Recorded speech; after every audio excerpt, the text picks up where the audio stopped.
The fire is dying. It's the middle of the night, somewhere in Africa more than 500,000 years ago. A small group of humans is asleep around a low orange glow. And one person is awake, staring at it, because it is their job to make sure it does not go out. The flames are already gone. What's left is a bed of embers, fading from orange to gray. They feed it a handful of dry grass, a few twigs. They lean in close and breathe on it, slow and careful, the way they were taught, because if this fire dies, they cannot make another one. This is the part of the story almost nobody tells.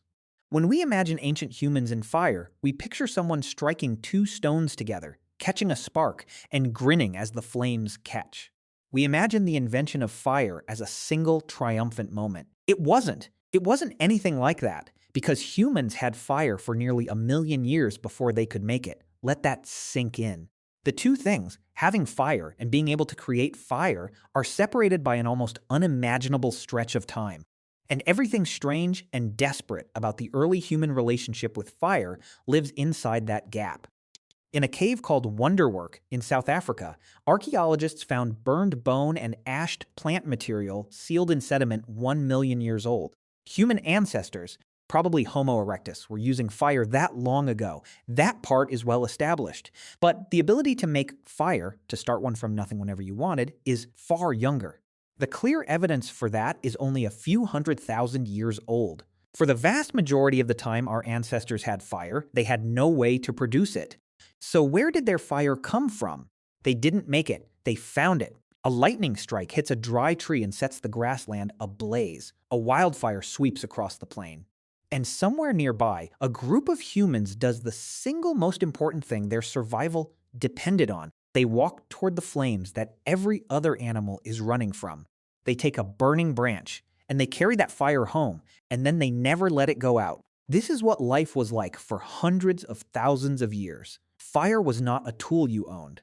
It was a guest you hosted, and a guest you could never afford to lose. Someone had to feed it. Someone had to shield it from rain.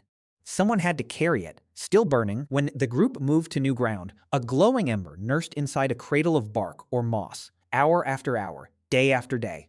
The fire was the most precious thing the group possessed, more than any tool, more than any weapon, because the fire was the cooking, the warmth, the safety from predators, the light against the dark.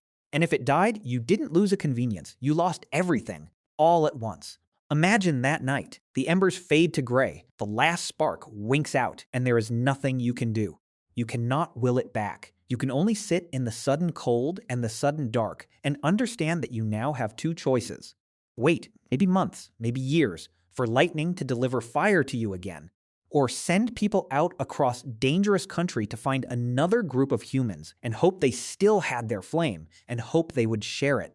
For 1,000,000 years, our ancestors lived at the mercy of a thing they could not replace. And then, somewhere, someone changed that forever. We will never know exactly where or exactly when. But somewhere, a human discovered that fire did not have to come from the sky. It could come from friction.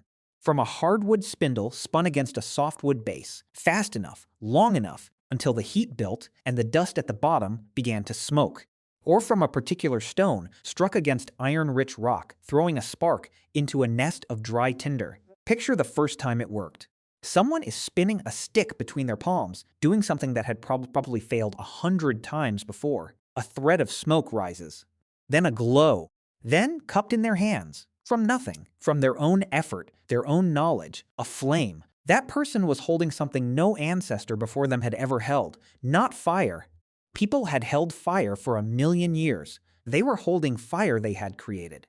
This is the moment that deserves the word invention. Not the first time a human used fire, that was a gift from the sky. This was the first time a human owned it. The first time the flame belonged to us. And what it changed was not warmth and not cooking. Those had been there all along. What it changed was fear. For the first time, fire could not be lost. If it went out, you simply made another.